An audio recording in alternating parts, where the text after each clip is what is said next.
হরত আদম আলাইহিসসালাম। বিশ্ব ইতিহাসে প্রথম মানুষ ও প্রথম নবী হিসাবে আল্লাহ পাক আদম আলাইহিসসালাম কে নিজ দুহাত দ্বারা সরাসরি সৃষ্টি করেন ৩৮৭৫। মাটির সকল উপাদানের সারনির্যাস একত্রিত করে আঠালো ও পোড়ামাটির ন্যায় শুষ্ক মাটির তৈরি সুন্দরতম অবয়বে রূহ ফুঁকে দিয়ে আল্লাহ আদমকে সৃষ্টি করেছেন। অতঃপর আদমের পাঁজর থেকে তার স্ত্রী হাওয়াকে সৃষ্টি করেন। ২ আর এ কারণেই স্ত্রী জাতি স্বভাবগতভাবেই পুরুষ জাতির অনুগামী ও পরস্পরের প্রতি আকৃষ্ট। অতঃপর স্বামী স্ত্রীর মাধ্যমে যুগ যুগ ধরে একই নিয়মে মানববংশ বৃদ্ধির ধারা অব্যাহত রয়েছে। কুরআনের বর্ণনা অনুযায়ী প্রথম দিন থেকেই মানুষ পূর্ণ চেতনা ও জ্ঞান সম্পন্ন শব্দ মানুষ হিসাবেই যাত্রারম্ভ করেছে এবং আজও সেভাবেই তা অব্যাহত রয়েছে।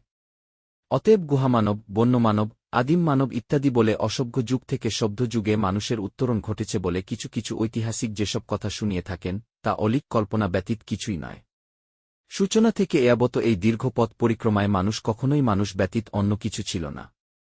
মানুষ বানর বা উল্লুকের উদ্বর্তিত রূপ বলে ঘনবিংশ শতাব্দীতে এসে চার্লস ডারউইন 1809-1882 যে বিবর্তনবাদ থিওরি অব এভলিউশন পেশ করেছেন তা বর্তমানে একটি মৃত মতবাদ মাত্র এবং তা প্রায় সকল বিজ্ঞানী কর্তৃক প্রত্যাখ্যাত হয়েছে। প্রথম মানুষ আদিপিতা আদম কে আল্লাহ সর্ববিষয়ের জ্ঞান ও যোগ্যতা দান করেন এবং বিশ্বে আল্লাহর খেলাফত পরিচালনার মর্যাদায় অভিষিক্ত করেন। সাথে সাথে সকল সৃষ্ট বস্তুকে করে দেন মানুষের অনুগত, লোকমান ৩:১-২-০ ও সবকিছুর উপরে দেন মানুষের শ্রেষ্ঠত্ব, ইসরা ১:৭-৭-০। আর সে কারণেই জিন ফিরিশতা সবাইকে মানুষের মর্যাদার প্রতি সম্মান প্রদর্শনের জন্য আদমকে সিজদা করার আদেশ দেন। সবাই সে নির্দেশ মেনে নিয়েছিল।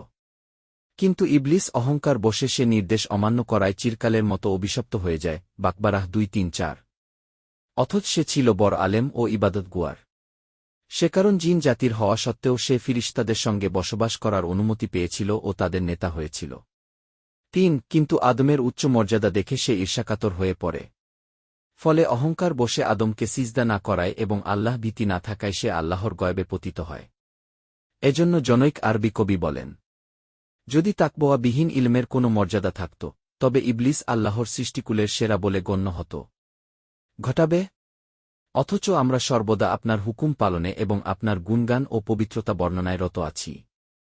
এখানে ফেরেশতাদের উক্ত বক্তব্য আপত্তির জন্য ছিল না, বরং জানার জন্য ছিল। আল্লাহ বললেন, আমি যা জানি তোমরা তা জানো না। বাকবারাহ ২-৩-০।